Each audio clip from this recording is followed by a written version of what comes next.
அனைத்து மக்கள் புனித சகாயன்னை ஆலயத்தின் யூத் சார்பாக செல்வன் தீபக் அவர்களை அன்புடன் வரவேற்கின்றேன். வணக்கம் தீபக். உங்களை பத்தின ஒரு சில வார்த்தைகள் எங்களோட பகிர்ந்துக்கலாமே? என் பேர் கே தீபக் ரோஷன். புனித சகாயன்னை ஆலயத்தின் சின்ன வயசுலேருந்து இருக்கிறேன். யூத்தில் இப்போ தான் சேர்ந்தேன். இப்போ வந்து லோயலா காலேஜில் 3rd இயர் படிச்சுட்டு இருக்கேன். நல்லது தீபக். கொஷின்ஸ்க்கு போயிடுவோமா? இப்போ நீங்கள் காலேஜ் படிச்சுட்டு இருக்கீங்க. காலேஜ் முடிச்சதுக்கப்புறம் உங்களோட ஃப்யூச்சர் பிளான் என்னவா இருக்கும்? என்னோடய ஃப்யூச்சர் பிளான்னா, இப்போ நான் 3rd இயர் கரெக்டாக படிச்சுருக்கேன். இன்னொரு 3 மாதத்தில் ப்ரீஸ்ட்டு படிக்க போகிறேன். நான் அதுக்கோசம் நான் இப்போ அந்த தயாரிப்புக்கோசம் நான் ப்ரிப்பேர் பண்ணியிருக்கேன். இப்போ நைஸ். அதோட ஃப்யூச்சர் பிளானாக இப்போ இருக்கு. ப்ரீஸ்ட் படிக்க போகிறது ஒரு சாதாரண விஷயம் கிடையாது இல்லையா? அந்த டிசிஷனை நீங்கள் எப்போ எடுத்தீங்க? நான் 7th ஸ்டாண்டர்ட் படிக்கும்போது எடுத்தேன். அது நானே ஓன் டிசிஷன் எடுக்கல. ஒரு வாட்டி நான் 7th ஸ்டாண்டர்ட் படிக்கும்போது ஸ்கூலில் கிறிஸ்மஸ் செலிப்ரேஷன் இருந்தது. அப்போ வந்து கரஸ்பாண்ட் வந்து காணிக்கராஜ் ஃபாதர் இருந்தார். அப்போ அவர் இருக்கும்போது யாருக்கெல்லாம் அந்த ப்ரீஸ்ட் படிக்கணும்னு ஆசை இருக்கோ அவங்க வந்து ஸ்டேஜுக்கு மேலே வாங்கினேன். அப்போ அவர் கூப்பிட்டு அன்றைக்கி விளையாட்டுத்தனமாக ஏறின அந்த ஒரு விஷயம் தான் இத்தனை டேஸாக எனக்கு அந்த ஒரு இன்ஸ்பிரேஷனாக இருந்து. ஏன்னா அதுக்கப்புறம் நான் வெளில எந்த இடத்துல போனாலும் எனக்கு அந்த வேர்டு தான் எல்லோரையும் என்கிட்ட சொல்ல வார்த்தை. நானே அந்த ப்ரீஸ்ட்டு உணரலானோ உனக்கு ப்ரீஸ்ட் படிக்க விருப்பம் இருக்குது, அவங்களே வந்து ஆட்டோமேட்டிக்காக அந்த கேள்வி கேட்பாங்க என்கிட்ட. அதை சச்சு நிறைய மக்கள் கேட்டிருக்காங்க என்கிட்ட. அது வந்து எனக்கு அந்த ஒருவேளை நமக்கே தெரியாமல் அந்த இறையெழுத்து நமக்கு இருக்கோ அப்படின்னு சொல்லிட்டு நான் ரொம்ப நாள் யோசிச்சுட்டு இருந்தேன். அதுக்கப்புறம் நிறைய மக்கள் அவங்ககிட்ட பேசி ப்ரேயர் பண்ணி இப்போ ஒரு ஃபைனலாக டிசிஷனில் இருக்கேன், போகிறேன்னு சொல்லிட்டு. இப்போ நீங்கள் ப்ரீஸ்ட் படிக்கணும்னு ஆசைப்படுறீங்க. உங்கள் ஃபேமிலியில் அதில் ஏதாவது என்ன ரெஸ்பான்ஸ் கொடுத்தாங்க?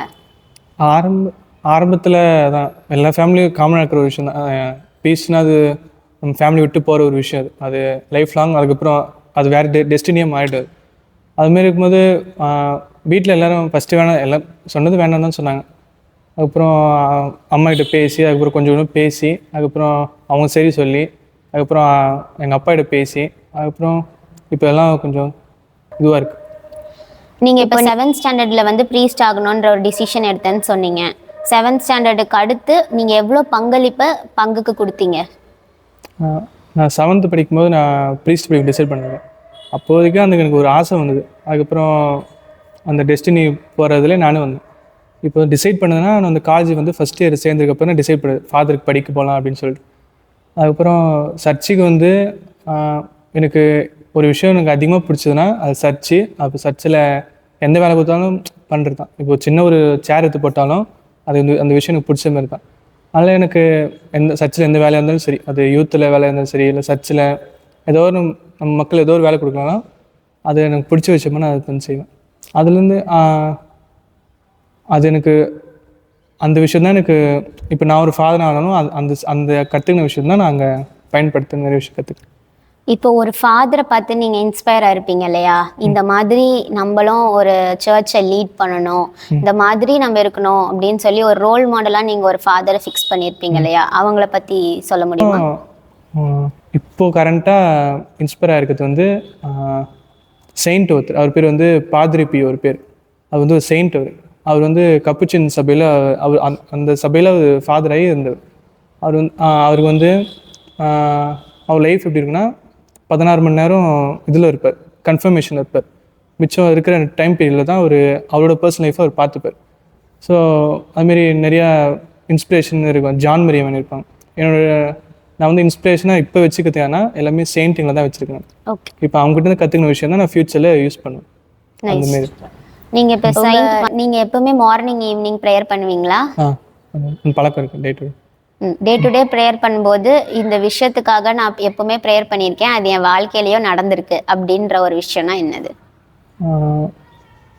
அது உண்மையாக சொல்லலாம். எனக்கு அந்த ப்ரீஸ்ட் நான் போகிறேன்னு தோணுச்சுல, நான் அந்த நாள்லேருந்து இந்த நாள் வரைக்கும் நான் எனக்கோசம் எந்த விஷயத்துக்கோசம் ப்ரே பண்ண கிடையாது. ஏன்னா அது வந்து எனக்குள்ளே சில டைம் ஃபீல் ஆகும். ஏன்னா ஒரு விஷயம் நமக்கு தேவைன்னா அது கேட்கும்போது அது எனக்கு ஒரு இதுவாக இருக்கும். இது செல்ஃபிஷாக தோணும், இல்லை நமக்கு இது கிடைக்கணும்னு சொல்லிட்டு. அதனால் நான் பண்ணுவேன், நான் எனக்கோசம் அதை ப்ரே பண்ணுவேன், மற்றவங்களுக்கோசம் ப்ரே பண்ணுவேன். எனக்கோசம் நான் ப்ரே பண்ணும்போது நான் எந்த விஷயம் கேட்க மாட்டேன். ஏன்னா எல்லாமே நம்ம ஏசப்பான்னு நினைக்கும் போது நம்ம எதுக்கு ஒரு விஷயத்தை கேட்கணும் நம்ம லைஃபுக்கு அப்படின்னு நான் அந்தமாரி தாட்டில் நான் எப்பவுமே இருப்பேன். என்னோடய டே டு லைஃப்பில் ப்ரேயர் பண்ணுறதுனா எனக்கு வந்து இந்த செயின்ட் வீடியோ பார்க்க ரொம்ப பிடிக்கும். அதில் வந்து அவங்களோட செயின்டோட லைஃப்பில் நான் ஒரு விஷயத்தை எடுத்துப்பேன். அதுமாரி இந்த செயின்ட் பெர்னத்து அவங்க யாருன்னா லூது மாதாவுக்கு காட்சி கொடுத்தவங்க. நம்ம சர்ச்சில் லூது மாதா இருக்காங்களா, அவங்க சைடில் ஒருத்தர் முட்டி போட்டிருப்பாங்க. அவங்க பேர் தான் செயின்ட் பெர்னத். அவங்க வந்து காட்சி கொடுத்துருப்பாங்க மாதா. அப்போ சொல்லுவாங்க, உலக பாவிகளுக்கோசமும் இறந்த ஆன்மாக்களுக்கோசமும் ஜெபிக்கணும்னு சொல்லிட்டு. அதுமாரி இந்த ஒரு இது பிடிக்கும். அப்புறம் செயின்ட் ஃபாத்திமா வந்து 3 குழந்தைகள் காட்சி தருவாங்க. அப்பயும் இந்த மாத காட்சியில் இந்த வார்த்தை சொல்லுவாங்க, உலக அமைதிக்கோசமும் ஜெபிக்கணும்னு சொல்லிட்டு. இப்போ கரண்ட்டாக இந்த 3 விஷயத்துக்கோசம் நான் ப்ரே பண்ணியிருக்கேன். என்னோடய டே டு லைஃப்பில் இந்த 3 விஷயம் தான் இருக்குது. அப்புறம் பர்சனலாக எடுத்திங்கன்னா எனக்கு பிடிச்சவங்க எல்லாருக்கோசம் ப்ரே பண்ணும். அப்படி கற்றுக்கணும். உங்களை கெஸ்ட்டாக கூப்பிட்றதுக்கு முன்னாடி நாங்கள் நிறைய ரிசர்ச் பண்ணோம் உங்களை பற்றி. நீங்கள் ஒரு பாட்டு எழுதியிருக்கீங்க அப்படின்னு சொல்லி கேள்விப்பட்டேன். அது எந்த இன்ஸ்பிரேஷனில் நீங்கள் அந்த பாட்டு எழுதுனீங்க? எனக்கு அதான் ஃபஸ்ட் எனக்கு இன்ஸ்பிரேஷனில் எனக்கு பாட்டை பற்றி ஒன்றுமே தெரியாது. லிரிக்ஸ் எழுதுறது, அந்த பல்லவி சரணம் அதெல்லாம் தெரியாது.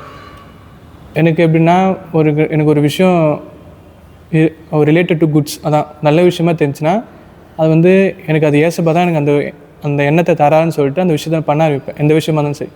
அது ஒரு சில விஷயம் வந்து நானே சில யோசிப்பேன் சில டைம். அந்த விஷயம் எப்பவுமே எனக்கு நான் நினச்ச மாதிரி முடியாது. அப்போ நான் உணர்த்துனேன்னா அப்போ நான் கன்ஃபார்ம் பண்ணேன்னா நான் யோசிக்கிற விஷயம் எதுவுமே இது கிடையாது. அந்த டைமில் நல்ல விஷயம் ஏசப்பா தரதோ அந்த விஷயம் பண்ணேன். அது மாதிரி தான் எனக்கு அந்த ஒரு பாட்டு தோணுச்சு. எனக்கு அது பாட்டு எழுதுனேன். அது இந்தமாரி சுச்சுவேஷன் எனக்கு எப்படி ஏற்படுதுன்னா, ஒரு வசனம் பைபிள் இருந்துட்டு நம்ம போன ஷோவில் வந்து சுஷ்மா அவர்கிட்ட நான் சொல்லிட்டு இருந்தேன் வசனம், trust in the Lord with your heart but do not lean on your own understanding. நம்ம ஒரு விஷயம் எந்த விஷயம் பண்ணுறதாலும் கடவுள் நம்பிக்கை வச்சு அவர் வழியில் நம்ம எப்படி பண்ணோம் அந்த வழியை தான் நம்ம பண்ணணும். அப்படி யோசிப்பேன் எந்த விஷயமா இருந்தாலும். அதுமாரி எனக்கு தோன்ற விஷயத்தை நான் எதுவுமே பண்ண மாட்டேன்.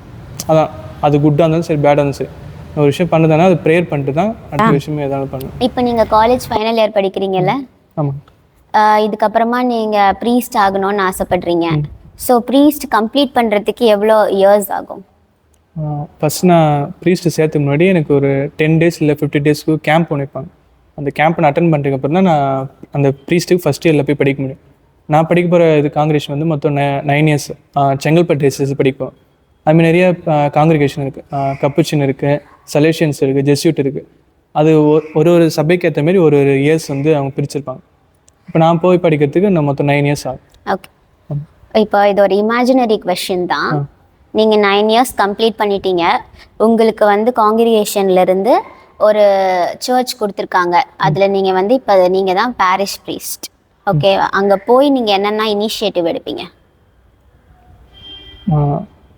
ஃபஸ்ட்டு நான் ப்ரீஸ்ட் ஆகிட்டதுக்கப்புறம் ப்ரீஸ்ட் ஆகிட்டு ஃபஸ்ட்டு எடுத்துன்னு எனக்கு பாரிஸ் ப்ரீஸ்ட்டாக போட மாட்டேன். ஃபஸ்ட்டு 3 வருஷம் அசிஸ்டன்ட் ப்ரீஸ்ட்டாக போடுவோம். அதுக்கப்புறம் தான் பாரிஸ் ப்ரீஸ்ட்டாக போட்டுவாங்க. ஏன்னா அது வந்து ப்ரீஸ்ட்டு போதும் 3 வருஷம் நிறைய விஷயம் கற்றுக்கலாம் அந்த 3 அசிஸ்டண்ட்டாக இருக்கும்போது. நான் இப்போ ஒரு ப்ரீஸ்ட்டாக ஒரு பங்கு போனால் எனக்கு சின்ன வயசுல ஆசை, ஆஸ் எ ஃபாதராக இருக்கும்போது ஒரு நம்ம பேர் நம்ம இருக்கும்போது ஒரு கோயில் கட்டணும் அப்படின்னு சொல்லிட்டு அது எனக்கு ஆசை. அனைத்து மக்கள் புனித சகாய அன்னை ஆலயத்தில் யூத் மெம்பராக இருக்கீங்க இல்லையா? உங்கள் கூட இருக்க யூத் பசங்களுக்கு நீங்கள் எப்படியெல்லாம் கைட் பண்ணுறீங்க? அதான் எனக்கு எப்பவுமே ஏசப்பா கூட இருக்கணும்னு தான் ஆசை. ஏசப்பா வசனம் ஒன்று இருக்குல்ல, சிறு பிள்ளைகளையும் என்னிடம் மறவிடுங்கன்னு சொல்லிட்டு. அதுமாரி இப்போ இருக்கிற ஜென்ரேஷன் வந்து நிறையா யூத் பீப்புளும் சரி, இல்லை அப்கமிங் ஜென்ரேஷன் சில்ட்ரன், அதான் பசங்களாலும் சரி, எல்லாமே இந்த வேர்ல்டு திங்ஸுக்கு ரொம்ப அதுக்கேற்ற மாதிரி அவங்க லைஃப் ஸ்டைல் மாற்றிட்டு போயிடுறாங்க. அது போல் அவங்க மாற்றணுன்னா அவங்க எல்லாருமே நான் ஏசப்பா கிட்ட கொண்டு வரதான் பார்ப்பேன். எனக்கு அதான் நான் ஒரு ஃபாதராக இருந்தாலும் சரி, இல்லை அந்த ஃபாதர் படிக்கிற அந்த பீரியட் இருந்தாலும் சரி, எனக்கு அதான் என்னோட விருப்பமே. அது யாராலும் சரி, இந்த ஜென்ரேஷன் பீப்புளாலும் சரி, இல்லை என்னோட பெரியவங்க, என்னோட அங்கிள் ஆன்ட்டி, அவங்களும் நிறைய பேர் திசை மாறி போயிருப்பாங்க. அதுமாதிரி அவங்கள வந்து ஏசப்பா கிட்ட கொண்டு வந்து மனமாற்றம் மாரி பண்ணணும். ஓகே, நீங்கள் இப்போ யூத்தில் இருக்கீங்க. யூத்தில் உங்களோட ஃப்ரெண்ட்ஸ், ஜூனியர், சீனியர்ஸ் இந்த மாதிரி நிறைய பேர் இருக்காங்க இல்லையா? அவங்களுக்குலாம் நீங்கள் ஒரு மெசேஜ் கொடுக்கணும்னா அது என்னவா இருக்கும்? ஆனால் இப்போ இருக்கிற பசங்களும் சரி, அதான் அக்காங்க யாரும் சரி, சில விஷயங்களை வந்து சில பேர் பிடிச்ச மாதிரி பண்ண மாட்டாங்க. ஏன்னா சில விஷயம் அவங்க ஆசைப்பட்டு சில பேருக்கு எதுவுமே கிடைக்காது. ஏன்னா சில பேர் என்ன பண்ணுவாங்க, கிடச்சதை வச்சு இருக்க ட்ரை பண்ணுவாங்க. ஆனால் அந்த கிடச்சதேன்னு சொல்லிட்டு அதை வச்சு வாழ்கிறோம் சில பேர் இருப்பாங்க. ஆனால் அந்த சமயத்தில் அவங்க வந்து ஹாப்பியாக இருக்க மாட்டாங்க, எதுவுமே இருக்க மாட்டாங்க. அவங்களுக்கு எதனா சொன்னால் அவங்க செயின்ட் எனக்கு பேர் தெரியாது, ஆனால் அவங்க சொன்ன டேர்ம் ஒன்று இருக்குது, do everything with love then everything will become easy. அதுமாரி நீங்கள் எந்த விஷயம் லைஃப்பில் சேர்த்து இருந்தாலும் ஒரு விஷயம் அன்போடு செய்யுங்க. அந்த அன்போடு செய்யும் போது நம்மளோட லைஃப் நம்ம சந்தோஷமாக வச்சுக்க பார்க்கணும். அதுதான். ஓகே, இவ்வளோ நேரம் ரொம்ப பேஷன்ஸியாக நீங்கள் ஆன்சர் பண்ணீங்க, தேங்க்யூ. இப்போ நம்ம வந்து ஒரு கேம் போகலாமா? ஒரு ரேபிட் ஃபயர் மாதிரி. நான் கேட்க நீங்கள் உடனே ஆன்சர் பண்ணணும். Silent prayer or song with prayer? Song with prayer. Phone or Bible? Bible. Fear or faith, which ones your life? Faith. One word to describe about your priesthood? Happiness. Your everything? Jesus. Favorite saint? Saint Carlo Acutis. Favorite verses? Romans 8:28. Favorite personality? Jesus. Youth life or Samarian life? Seminary life. Jesus love or family love? Jesus love. Morning prayer or night prayer? Prayer. Visiting church? Thank you. ரொம்ப ரேப்பிடாக நீங்கள் question சொன்னீங்க, thank you. இப்போ last and final question. இன்னைக்கு ஒரு ஹோஸ்ட்லேருந்து ஒரு கெஸ்ட்டாக மாறி இருக்கீங்க. இப்போ நீங்கள் ஹோஸ்டாக இருக்கும்போது என்ன இந்த மாதிரி கொஷின்ஸ்லாம் கேட்டால் நல்லா இருக்கும் அப்படின்னு நீங்கள் நினச்சிருப்பீங்கல்ல, அது எந்த கொஷின்ஸ்? என்ன கொஷின் கேட்டலாம்? ஆமாம், நீங்கள் ஹோஸ்டாக இருக்கும்போது உங்களுக்கே செல்ஃபாக இந்த கொஷின் கேட்டிருந்தா நல்லா இருக்கும்னு தோணும்ல, அது என்ன கொஷின்? அத்தவங்களை கேட்கணும் அந்த கொஷின். நான் உங்களை நீங்களே இந்த மாதிரி எனக்கு வந்து செயின்ட் ஆகணும்னு ஆசை. ஓகே. இப்போ நான் போய் இப்போ இருக்கிற ஜென்ரேஷன் பீப்புள் வந்து என்ன ஆகணும்னு கேட்டால் அவங்க சொல்கிற விஷயம் வேறு இதுவாக இருக்கும். அது அந்த அப்படிலாம் இருக்கும். ஆனால் இப்போ நான் போய் யார்கிட்டையும் கேட்டுன்னு வச்சு செயின்ட் ஆகணும்னு சொன்னால் அது அவங்களுக்கு வேறு மாரி இருக்கும் கேட்குறவங்களுக்கு. அந்த மாதிரி கேள்வி நம்மகிட்ட கேட்டு எனக்கு வந்து உங்களுக்கு ஏன் அந்த செயின்ட் ஆகணும்னு தோணுச்சு அப்படின்னு சொல்லிட்டு அந்த கேள்வி கேட்கணும்னு எனக்கு ஆசை. அவ்வளோ. சரி, உங்களுக்கு ஏன் செயின்ட் ஆகணும்னு தோணுச்சு? அது வந்து நான் நிறையா அந்த செயின்ட்டு வீடியோலாம் பார்ப்பேன் நிறையா. அது இல்லாமல் சில டைம் வந்து நான் ஹோலியாக ஃபீல் பண்ணுவேன் சில டைம். அது வந்து ப்ரேயர் பண்ணும்போது சரி, இல்லை நான் சர்ச்சில் வந்து கம்யூனியன் தருவாங்க, அந்த டைம் வந்து நான் வாங்கிட்டு வந்து முட்டி போய் ஜெயிக்கும் போது சரி, அப்புறம் வந்து சில பீப்புள் வந்து டே டு லைஃப்பில் மீட் பண்ணும்போது சரி, சர்ச்சிலேருந்து சரி, குட் அட்மாஸ்பியரில் இருக்கும்போது நான் சில டைம் ஹோலியாக ஃபீல் பண்ணுவேன். அப்புறம் வந்து நான் நிறைய செயின்ட்டு சொன்னேன்ல, சில விஷயம் நான் பண்ணுற விஷயம் அவங்க லைஃபோட சிங்க் ஆகும். அது அப்போ எனக்கு தோன்ற விஷயம் தான் அது. ஒரு நம்ம செயின்ட்டாக ஆகுவோமா அப்படின்னு சொல்லிட்டு அப்படி நம்ம பண்ணிடுவீங்கல்ல. இந்த நிகழ்ச்சிக்கு வந்து ரொம்ப நல்லாவும் ஸ்மார்ட்டாகவும் ஆன்சர் பண்ண தீபக்குக்கு ரொம்ப நன்றி. கடைசியாக ஒரு டேக் அவே மாதிரி நான் என்ன சொல்லணும்னா, இந்த ஸ்ட்ராங் டிட்டர்மினேஷனை நீங்கள் விடாதீங்க. நீங்கள் கண்டிப்பாக ஒரு செயின்ட் ஆகணும். இது எங்கள் எல்லாரோடைய விஷஸ், எங்களோட ப்ரேயர்ஸ் எப்போவுமே உங்களுக்காக இருக்கும். தேங்க்யூ. அடுத்த வாரம் ஒரு புதிய நபருடனும் புதிய கேள்விகளுடனும் வருகிறோம். உங்களிடம் இருந்து விடைபெறுவது உங்கள் டெனிஷா மற்றும் SMC யூத். நன்றி.